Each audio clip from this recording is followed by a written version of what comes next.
This first statement, the fact that water is a liquid at average earth temperatures. We're going to come back to that. But that one little statement is fundamentally important and integral to the formation of life on the planet. We'll find out in a few minutes. If this is not true, life on the planet does not exist. Or at least life as we know it does not exist.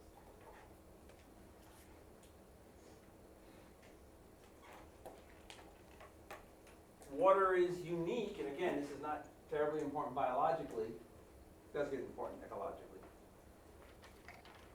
But it expands as it solidifies. Most things contract when they solidify. Water expands as it solidifies.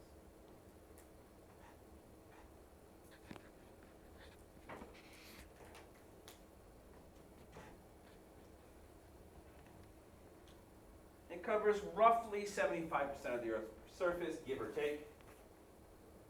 We're in a warming trend now, so more of the planet is getting covered with water. We're coming out of a cooling trend where less of the planet was covered with water. Is all the ice going to melt? Probably not.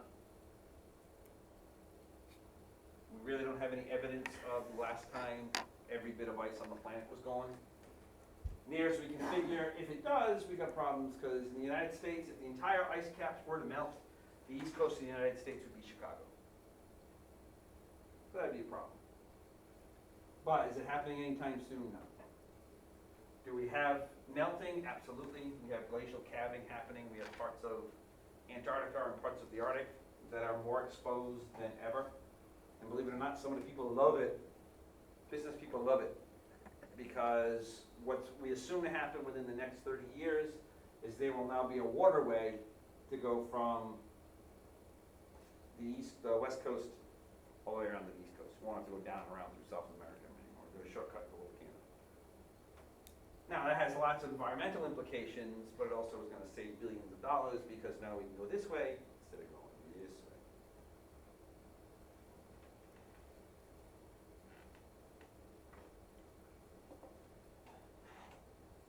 Water is a polar molecule. For that we need to understand a little bit about chemistry, not a lot. We don't mean, gee, water's cold. That's not the polar we mean. What we mean when we talk about the fact that water is a polar molecule is there's a strong attraction within water and a strong attraction between water and other charged particles.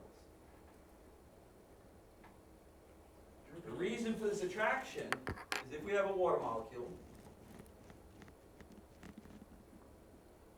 water molecules are like, the bond between hydrogen and oxygen is a covalent bond. From last week, what did we say a covalent bond means? They're sharing electrons. Hydrogen and oxygen share electrons. But hydrogen and oxygen are as good as sharing as maybe your kids are if you have kids. Anybody have children? Okay.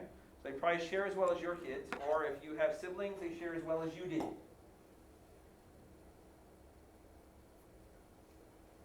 You remember back to being a child, you go to the store with mom, you and your siblings see this toy that you want to have, you beg mom to buy you that, buy each of you that toy.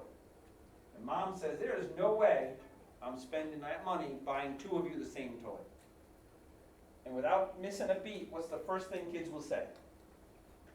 No, buy one and we'll share. Now, I really do believe in that nanosecond in time that children actually think they're going to share. But what happens 5 minutes after mom leaves the room? Start fighting for it. They're fighting over it. And assuming the little one doesn't pull the mom card, I have a younger sister and she always pulled the mom card. That was no fun, it wasn't fair. But if they don't pull the mom card, who gets the toy? Whoever's bigger. Give me that, get away from me. You can have it when I'm done. Well, in some ways, oxygen is 8 times bigger than hydrogen. So if oxygen and hydrogen are sharing this electron, who's going to get the electron more?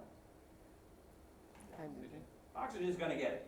So much so that oxygen develops, this is just the Greek letter sigma, it means partial. Oxygen develops a partial negative, hydrogen develops a partial positive charge. So there's that separation of charge across the molecule. Well, now, if we have a vessel with lots of water in it,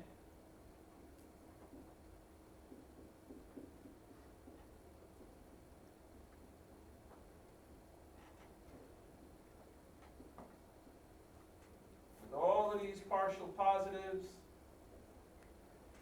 partial negatives,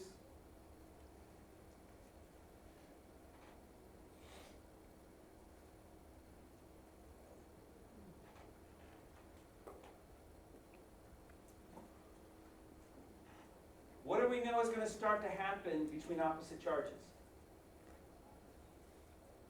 Opposites always what? They attract. So we're going to start to get attractions between the partial negatives and the partial positives. That's what we mean when we talk about the polar nature of water. That's why if you put a drop of water on a counter, is it a nice flat drop? No, it makes a bubble, right? That's why raindrops are drops. When they fall out of the cloud, there's an attraction. They're drawn to each other. They fall as spheres, little teardrops actually, as the physics pulls them apart. It's the same reason that you're not stunned if you take a shower and you get out wet. You're not surprised by that. Or somebody flicks water at you and sticks to your face. Because water is sticky and so are you. Because you're charged, the water molecule is charged. If you were to take a shower in mercury, for example, assuming, forget about the toxicity of the stuff, in fact, it's dirty. But if you took a mercury shower, when you got out of the shower, you would be exactly as dry as you were when you stepped in. All of that would run right off you and run right down the drain. None of it would stick. If we could take mercury showers, we wouldn't need towels.